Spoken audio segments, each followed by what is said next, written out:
Talking about these different fields, sales, marketing, finance, legal, can you elaborate a little bit more about what are the main KPIs or key performance indicators to keep track of within those different fields? First, you have to think a little bit differently. It doesn't matter which fields, you have to think in terms of, yes, KPI is the right way of thinking, but KPIs, two different types of KPIs. One is an effort KPI, one is result KPI. Mm-hmm. That's first you have to understand. You have to measure effort and measure results. Mm-hmm. Within effort, there are two different also type of effort. Mm-hmm. Quantity of effort and quality of effort. I will elaborate a little later. And results, also two types of results. Two type of KPIs, indicators in results. Operational and financial results.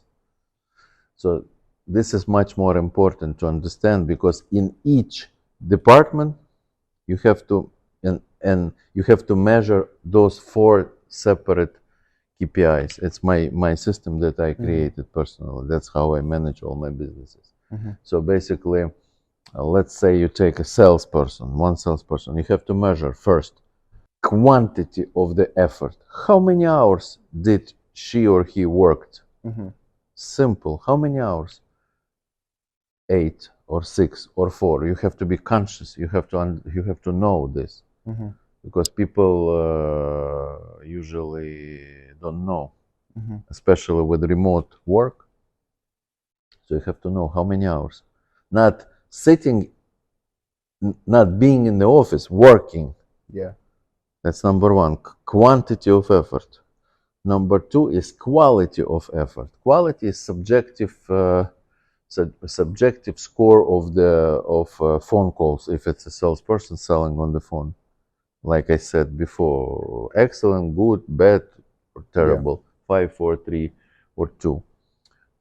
So now you have quantity of effort and quality of effort. Mm-hmm.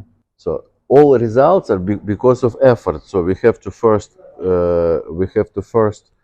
manage the effort, and then we have to manage results. So now you you see the operational results of the salesperson. Operational results is everything but finance, but Mm-hmm. money. Example was 100. Yesterday was the salesperson did 100 calls, spoke to 80 people. Conversion was 80%, dialing to conversation. 40 people said yes. Yeah. 3 people signed contract. This is not money yet, but that's what I call operational results. It's also not quantity either. It's also not quantity Yeah. of effort, because quantity of effort it's Hours. only amount of hours. Yeah. Quality of efforts, how good or bad. Because quantity could be 10 hours, but quality is terrible. So you have to first certain quantity, then excellent quality, then we see the operational results, and then we see financial results. Mm-hmm. Money, everything has to do with money. Average check, sales. So in every department you have these 4 type of KPIs. Mm-hmm. Every department and every person. That's my system of managing people. You basically you look at the person, each person in your company, through those 4 types of KPIs. Yeah. Again, effort, result. Effort is 2 different types of KPIs, and results 2: operational and financial results, and effort, quality and quantity. Interesting. Interesting. As an entrepreneur, obviously, keeping track of all this data would be not something that he would like to do, particularly. Maybe an entrepreneur can force himself to do that, but from God, he wasn't given this gift to manage all these KPIs, quantity, quality, sit down, keep reports, Excel, all that stuff. So how do you create a proper system how do you systemize all these business processes and all these KPIs and results? The goal, the purpose, the goal, the responsibility of entrepreneur not to do things. Yeah. Tell what to do. That's your job, to tell what to do. Mhm. And other people, their job is to do it. So entrepreneur don't have to manage. He has to tell his managers how they're supposed to work. So basically, I teach already 14 years, and thousands of companies, entrepreneurs come to me. I teach them how it's supposed to be, but I warn them, never do it yourself because you will not be able to do it. You're not a conductor of the symphony orchestra, you're a composer. Mhm. Entrepreneur is a composer, very creative individual. Can you have to- elaborate a little bit on that? What do you mean by composer, conductor? you have composer who created symphony, Like Mozart. Mozart, and he goes and writes the second symphony. Okay. But then he gives the business process, basically notes is like a process Mhm. to conductor, and conductor is a manager, and he gets 100 musicians, and they practice, and they play the symphony every day, and second symphony, third symphony. Meanwhile, the composer is writing something else. Something new. So that's exactly what entrepreneur has to do, and that's the way if he lives in this creative energy, then that's the only way for him to be happy. Mhm. So but he has to tell conductor. So most of my students are entrepreneurs. I teach them management, not to manage. Mhm. To tell their managers What to do? to listen to me, and because they would not go themselves, they would not pay themselves. So he pays, he brings his managers, and he tell them manage using this system. Mhm. Mhm. So the job of entrepreneur is to tell what to do, to study all the time, every day, to study, to learn, to make a good decisions, to decide what to do. But Yeah. if you decide it, then second thing is to inspire people to do it, to force them a little to do it, using the stick and the carrot, using reinforcement, positive, negative.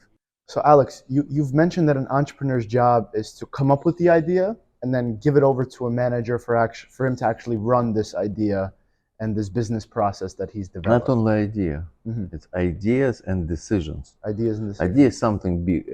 Idea it's a big decision, but you have medium decisions, small decisions. The entrepreneur has to make decisions. Mhm. Mhm. But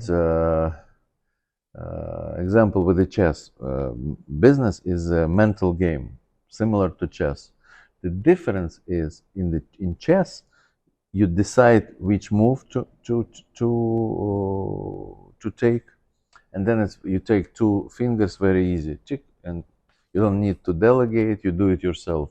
The move itself. Yeah.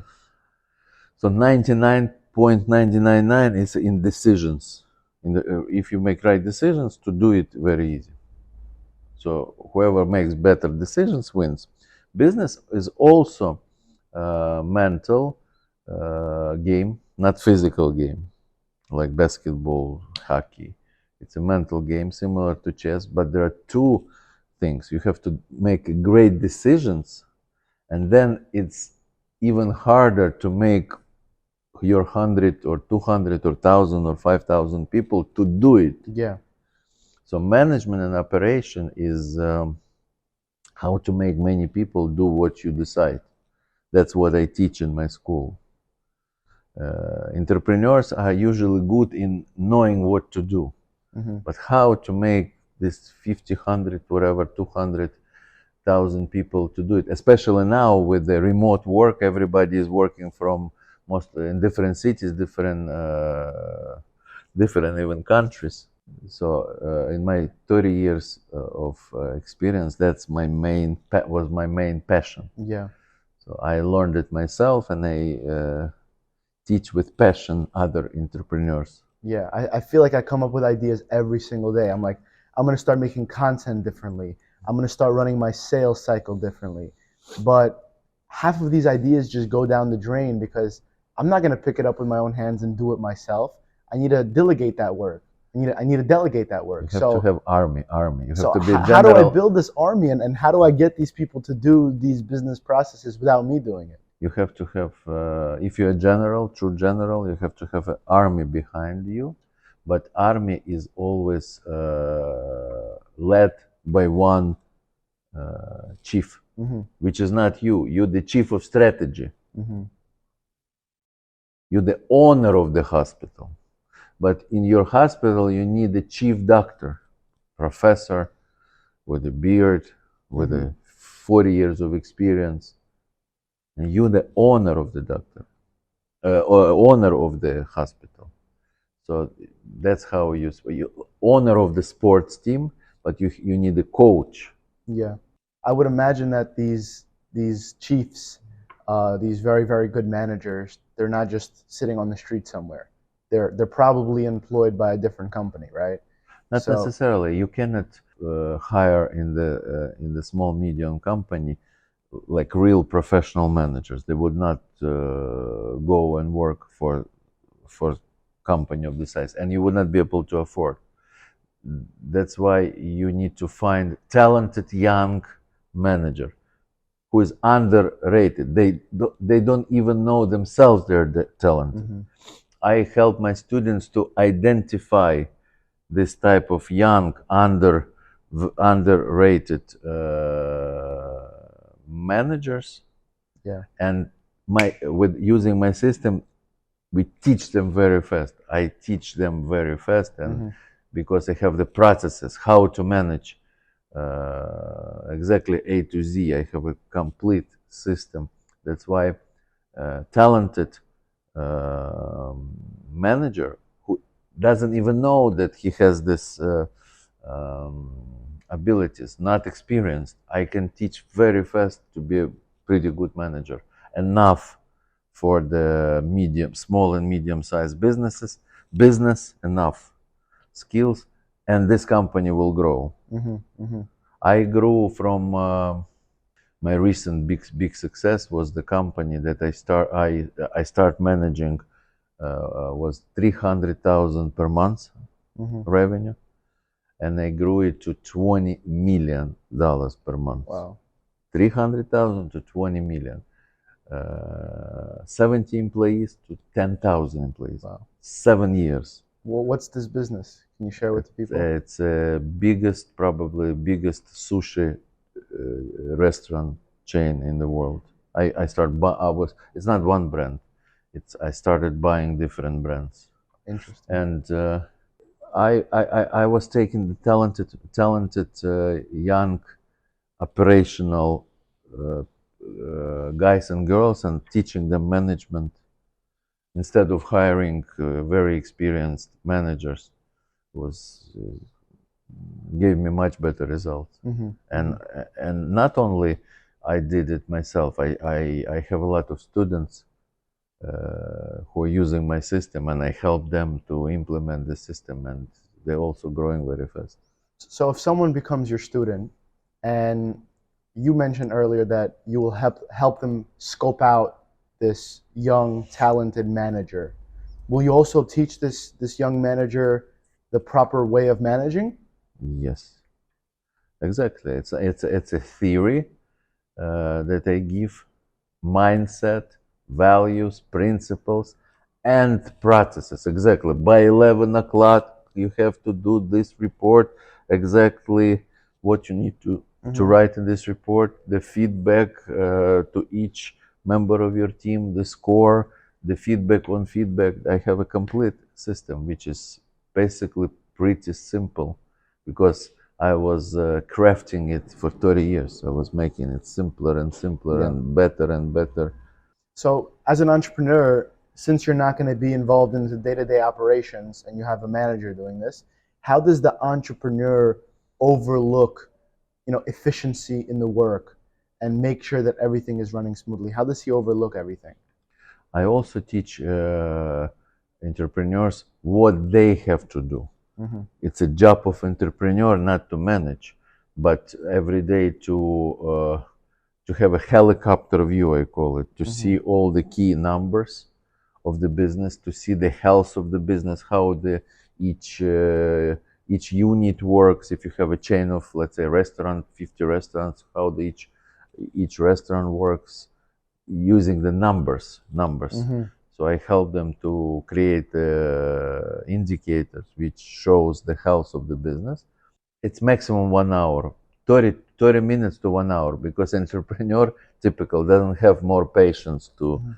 uh, uh, to do it more, and it's not necessary. Then the rest of the day just free thinking, meeting other people, learning new information, and thinking how to develop this business or starting the new one. Mhm. A lot of my students, they are serial entrepreneurs. They love building one business, hiring a great manager, and then starting another business, another Yeah. business. That's how they become totally happy. Yeah.